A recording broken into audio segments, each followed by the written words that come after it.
सबसे बड़ी गुरु होती है महिलाएं, माताएं सबसे बड़ी गुरु होती हैं इसकी। कैसे?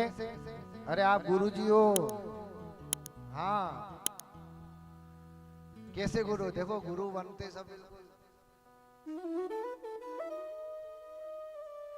महिलाएं इसकी सबसे बड़ी गुरु होती। कैसे होती? ध्यान से सुनना।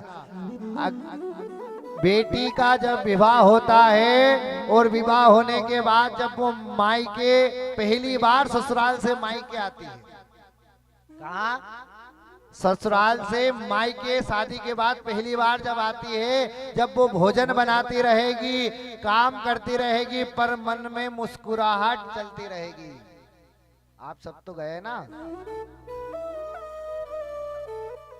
किसको याद करती है वो भोजन मायके में बना रही है और मुस्कुरा रही है, झाड़ू लगा रही है, मुस्कुरा रही है। वो किसको याद कर रही है?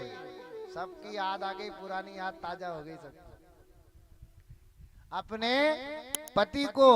वो है तो मायके में, पर याद किसको कर रही है? पति को। काम कर रही है, झाड़ू लगा रही है, पर याद किसको कर रही है?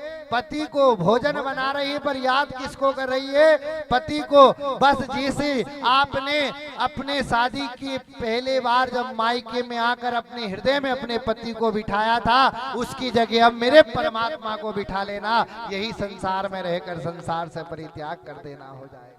जैसे आपने पति को अपने हृदय में बिठाया, वैसे मेरे परमात्मा को हृदय में बिठा लेना। आप झाड़ू लगाते हुए मन में पति का स्मरण चल रहा है, उसकी जगह भगवान का स्मरण चालू कर देना। यही संसार में रहकर संसार से परित्याग कर देना हो जाता है। और यही संसार का मूल भगवान को पाने का साधन है।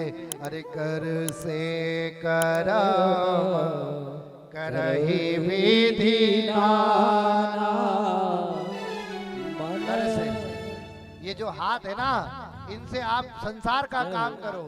कर से करम करहि विधि नाना, मन राखो जहाँ कृपा निधान। आप व्यापारी हो, व्यापार करो, परंतु दुकान में सामान दे रहे हो, सामान देते देते कहाँ मन लगा है? मन से। मन कहाँ है हमारा? मन राखे हो जहाँ कृपा निधान। हमारा मन परमात्मा में लगा हुआ होना चाहिए। यही होता है संसार में रहकर संसार से परित्याग कर देना। श्वास श्वास पर हरि जपो, ना जाने कौन सी श्वास हमारी आखिरी हो जाए। इसलिए हर श्वास में भगवान को भजो, हर जीव में भगवान को देखो।